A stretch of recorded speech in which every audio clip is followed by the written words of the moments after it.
whatever stage of life that we're in, the fundamentals we're gonna talk about will make a measurable difference for you, but you're gonna have to decide what's right for you. So all I'm trying to tell you is, today, think of this as a second opinion. Think of this as the most important subject of your life, even though you may not have made it that way. Think of it as something that isn't a should, but a total what? A must to master, because if you master this, everything else you can dream of is available to you. And if you fail to master this, everything else goes to the wayside. I mean, I meet people all the time in relationships and they want relationship therapy, and I say, you know what you gotta do? You gotta exercise, you gotta work out, you gotta lose some weight. You guys are just so tired, there couldn't possibly be any passion. When you're exhausted, there is no passion. And people say, okay, well, I'm gonna really work on a plan and I'm gonna organize things and I'm gonna find the best trainer. And you know, I come back and I'm talking to them a week later and they're still planning things. And this woman's telling me, no, but I'm gonna get the best trainer. I'm gonna have the very best trainer and organize this. I said, ma'am, with all due respect, you don't need a plan, you need a trainer, you need somebody who gets behind you and just yells, run! Move! You don't need this long plan, you just gotta move. You know, we're living in a society where nobody moves anymore.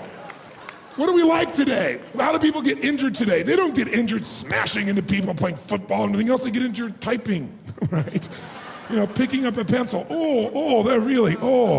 That's how people get hurt today, because we don't use everything anymore. We live in a box. Think about it. Think about our lives today and how different it is than maybe the way we were formed to be made, to run, to hunt, to create, to procreate, to raise our children, to move, to farm, to do all the things that made us use all of our body. Today, what do? You wake up and you have this box life. You have a box breakfast, right? You get in your box car, you drive to your box office, you load up a box elevator, you don't use the stairs, of course, right? You go to your box office where you type on a box, talk on a box, right? Go into a box room for meetings, right? Sure enough, got a little box you can type on, listen to music on, box, have your box lunch, drive your box home, or get in the train or subway, and another box home, get home to your box, and then turn on the box,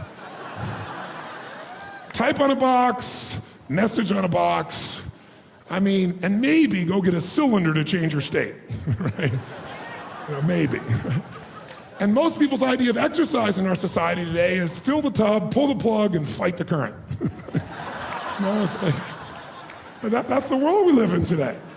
And so it's not hard to figure out why we're getting fat and why we're feeling kind of tired and why we're building up acid in our system, consuming foods that have nothing alive in them anymore, where everything is denurtured and everything is chemicalized or radiated. So it can feel overwhelming. But I think if we got back to our common sense and if we were really committed, we can make it all work. And what I'm trying to say to you is really simply this morning. I'm gonna take the morning and not talk to you about how to do this. We're gonna figure out why to. Because 80% of success in anything is psychology and 20% is mechanics. It's the beliefs you have that are guiding your decisions. Listen, if you make a different decision, will you take different actions, yes or no? Yes. If you take different actions, will you get different results, yes or no? So this day is about some new decisions.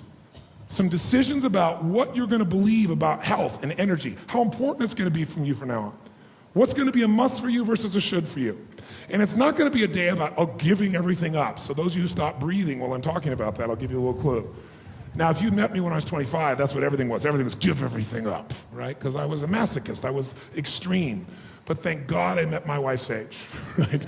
Anybody who's been through our life mastery program, they all bow to Sage because she balanced me out. Before I met Sage, I'd gone 24 years without one bite of chocolate. 24 years. I didn't eat ice cream, I didn't eat anything. And then I met her. And here's this woman who's just beautiful, mentally, emotionally, spiritually, physically. And I met her getting my blood done at my own program. And sure enough, she's amazing. We make a connection, we became friends.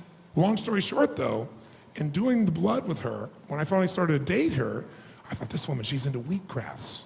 I mean, she's a phlebotomist. She could do my blood daily. I know how I'm doing it. This is cool stuff, you know?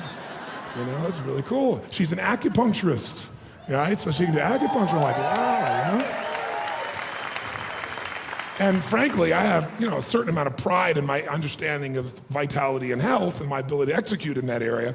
But I mean, she blew me away in what she knew in this area. She's had a practice for years. She worked with people that are dying to help turn them around, and some of them that are dying that are gonna make a transition, she's there for them emotionally in hospice.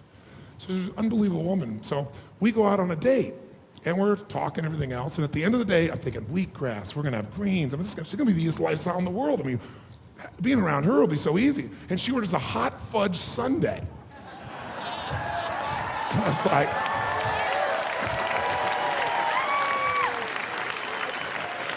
I looked at her and I said, what are you doing? And she said, living, anal man.